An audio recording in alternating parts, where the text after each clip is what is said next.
Good morning students. आज हम करेंगे चैप्टर नंबर 12 स्टार्ट, प्रकाश और प्रकाश यंत्र। इस चैप्टर में हम प्रकाश के बारे में और प्रकाश के यंत्रों के बारे में पढ़ेंगे। तो इसमें जो सबसे पहला टॉपिक है वो है हमारा प्रकाश का अपवर्तन, यानी कि प्रकाश का अपवर्तन क्या होता है।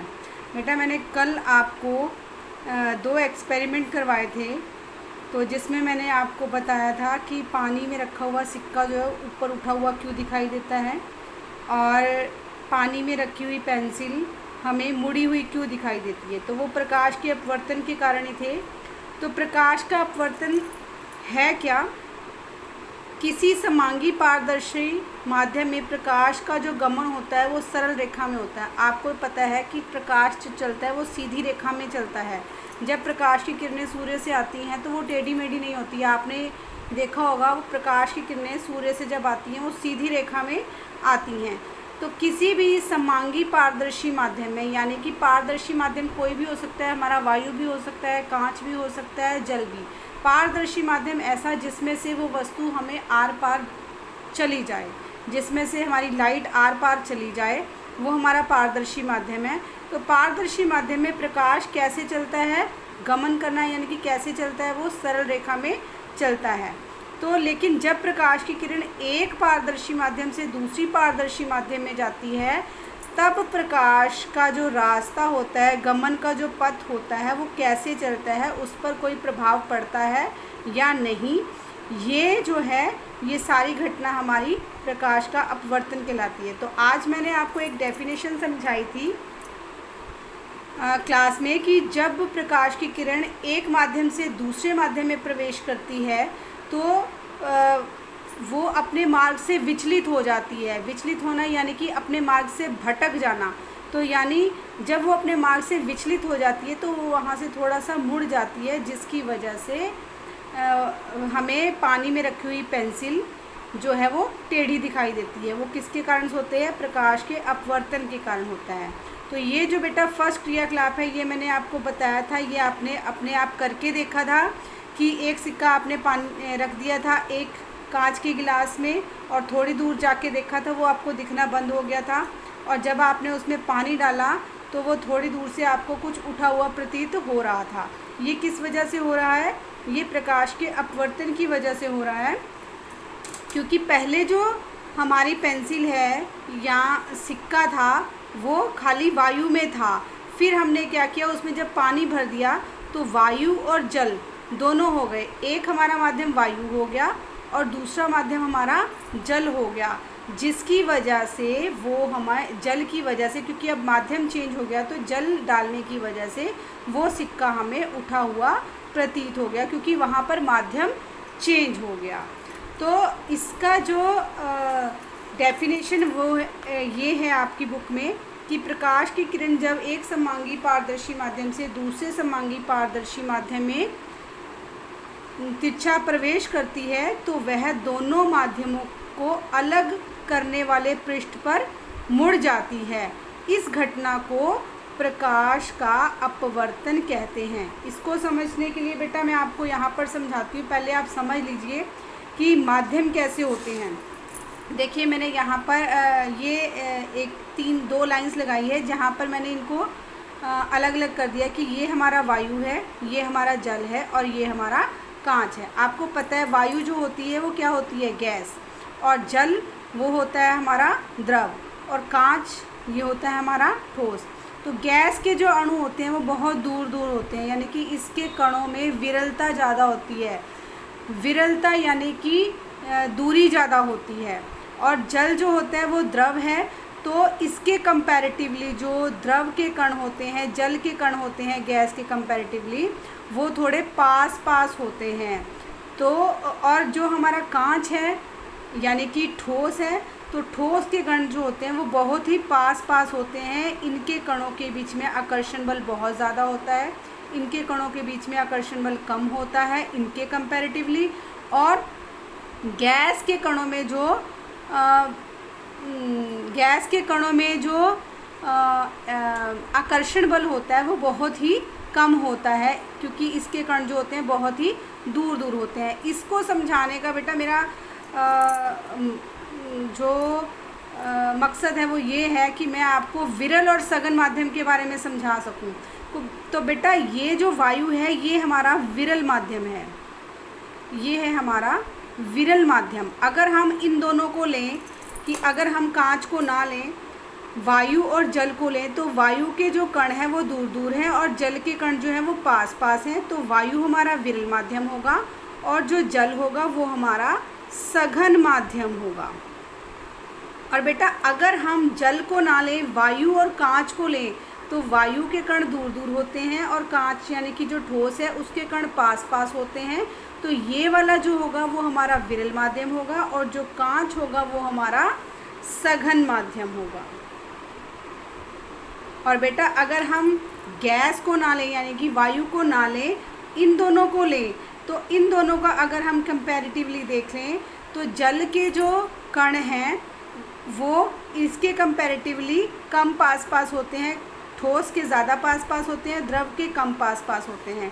तो अगर हमारे पास यहाँ पर कोई द्रव पदार्थ है और यहाँ पर कोई ठोस पदार्थ है, यानी कि ये हो जाएगा फिर हमारा विरल माध्यम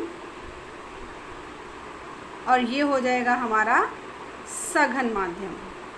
बेटा अभी आप माध्यम को अच्छी तरह समझिए, जो मैं समझाने की कोशिश कर रही हूँ कि अगर हमारा वायु, जल और कांच तीन चीज़ें हैं, तो अगर हम इन दोनों को देखेंगे तो वायु के कण जो होते हैं दूर दूर होते हैं, इसलिए ये विरल माध्यम होगा, ये सघन माध्यम होगा। और अगर हम इन दोनों को देखें, द्रव और गैस को, तो ये हमारा विरल होगा और ये हमारा सघन होगा। और अगर हम इन दोनों को देखें तो इसके कण दूर दूर हैं, इसके कण पास पास हैं, तो ये हमारा विरल ही रहेगा और ये हमारा सघन माध्यम रहेगा। ये समझाने का मतलब मेरा ये है कि आपको ये पता होना चाहिए कि आपकी प्रकाश की किरण विरल माध्यम से सघन माध्यम में जा रही है या सघन माध्यम से विरल माध्यम में जा रही है। क्योंकि अगर आपको पता है कि आपका माध्यम कौन सा है, अगर विरल माध्यम से सघन माध्यम में जाती है तो आपकी जो प्रकाश की किरण है वो किस साइड जाएगी, और अगर आप सघन माध्यम से विरल माध्यम में जाते हो तो आपकी प्रकाश की किरण दूसरी साइड जाएगी। अभी आप यहाँ पे आइए, यहाँ पर देखिए दो डायग्राम्स बने हुए हैं आपकी बुक में। एक में ये वाली जो रेखा है ये ऐसे जा रही है, मतलब इस लाइन की ओर जा रही है, और ये वाले में वो इस लाइन की ओर आ रही है। तो ये बेटा सघन माध्यम और विरल माध्यम के कारण ही है। तो ये मैं आपको बताऊंगी कि ये कैसे होगा। तो देखिए बेटा, अगर यहाँ पर हमारे पास वायु है और यहाँ पर हमारा कांच है, मान लीजिए ये हमारा वायु है और यहाँ पर मैंने कांच का एक टुकड़ा रख दिया, तो अब यहाँ पर जब प्रकाश की किरण यहाँ से पड़ेगी, जो प्रकाश की किरण यहाँ से चल रही है, जब वो कांच में से निकलेगी, तो क्योंकि वायु से वो कांच में आ रही है, ये विरल माध्यम है हमारा और ये सघन माध्यम है, तो क्या होगा, जब हमारी प्रकाश की किरण विरल माध्यम से सघन माध्यम में आएगी तो वो क्या करेगी, अभिलंब की ओर झुक जाएगी। इसको समझिए बेटा, ये हमारी प्रकाश की किरण है, एक प्रकाश की किरण सीधी जा रही है। अब ये वायु में थी, वायु से जब ये कांच में आएगी तो ये बेटा थोड़ा सा ऐसे टेढ़ी हो जाएगी, इस तरफ को झुकेगी। और अभिलंब की ओर कैसे झुकेगी उसको मैं बता रही हूँ। इस पॉइंट पर अगर आप रखोगे, अपना डी रखोगे और यहाँ से 90 डिग्री की एक लाइन खींचोगे, नीचे भी निशान लगाओगे और ऊपर भी निशान लगाओगे, तो ये वाला जो पूरा कोण होगा ये आपका 90 का होगा। तो ये जो कहलाएगा ये हमारा अभिलंब कहलाएगा। तो जब प्रकाश की किरण, ये हमारा विरल माध्यम है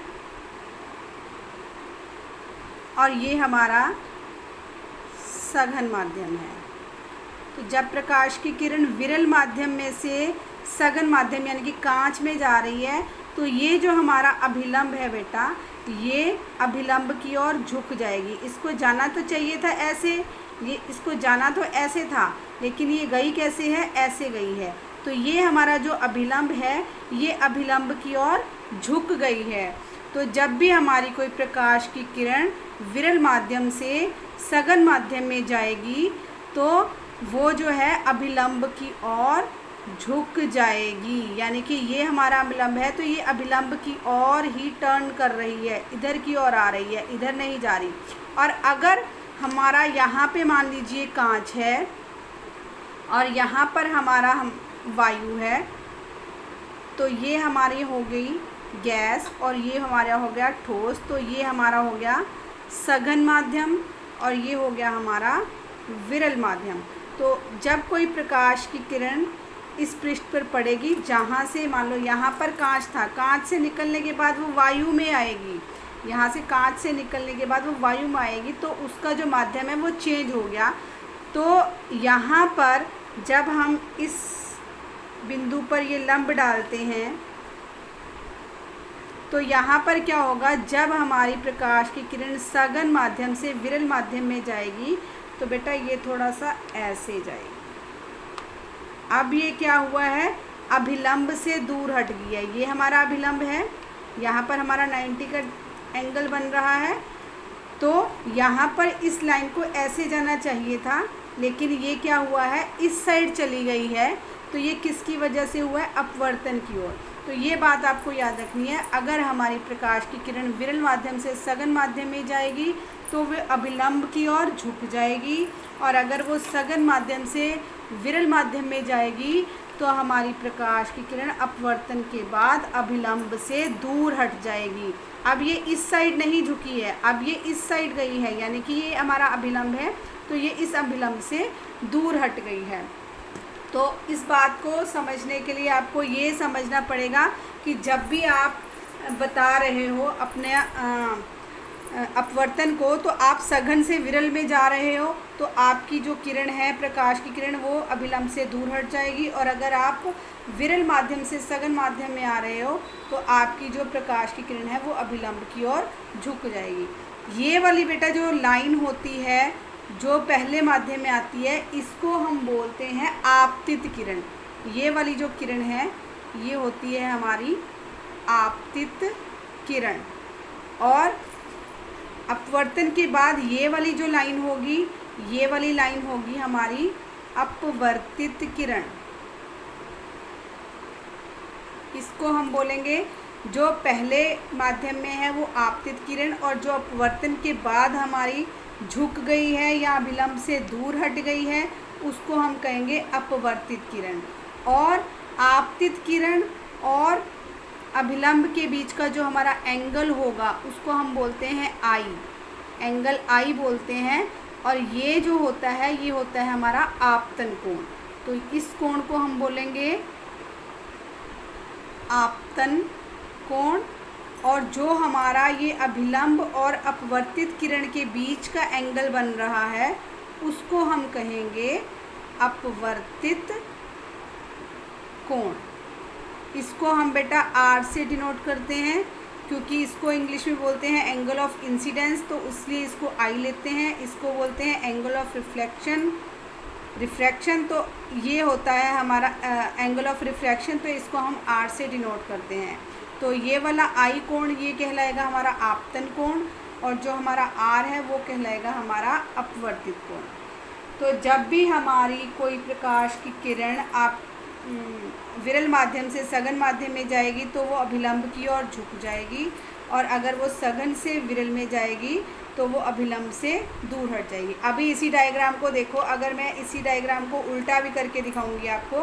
पहले ये सघन माध्यम है, ये विरल माध्यम है, तो सघन से जब विरल में आई है तो ये अभिलंब से दूर हट गई है। अगर मैं इस डायग्राम को आपको ये उल्टा करके दिखाऊं तो अब ये मेरा विरल माध्यम है और ये मेरा सघन माध्यम है। तो देखो ये वाली जो किरण है ये यहाँ पर आ रही है, और इसको जाना तो चाहिए था ऐसे, लेकिन ये इधर आ गई है। तो यहाँ से विरल में जब ये सघन में आ गई है तो ये अभिलंब की ओर झुक गई है। तो इसको मैंने आपको डायग्राम को उल्टा भी करके समझा दिया कि जब सघन से विरल में आएगी तो ये अभिलंब से दूर हट जाएगी, और जब ये किरण, प्रकाश की किरण विरल माध्यम से सघन माध्यम में आएगी तो ये अभिलंब की ओर झुक जाएगी। आज के लिए बेटा इतना ही, कल मैं आपको इससे आगे समझाऊंगी।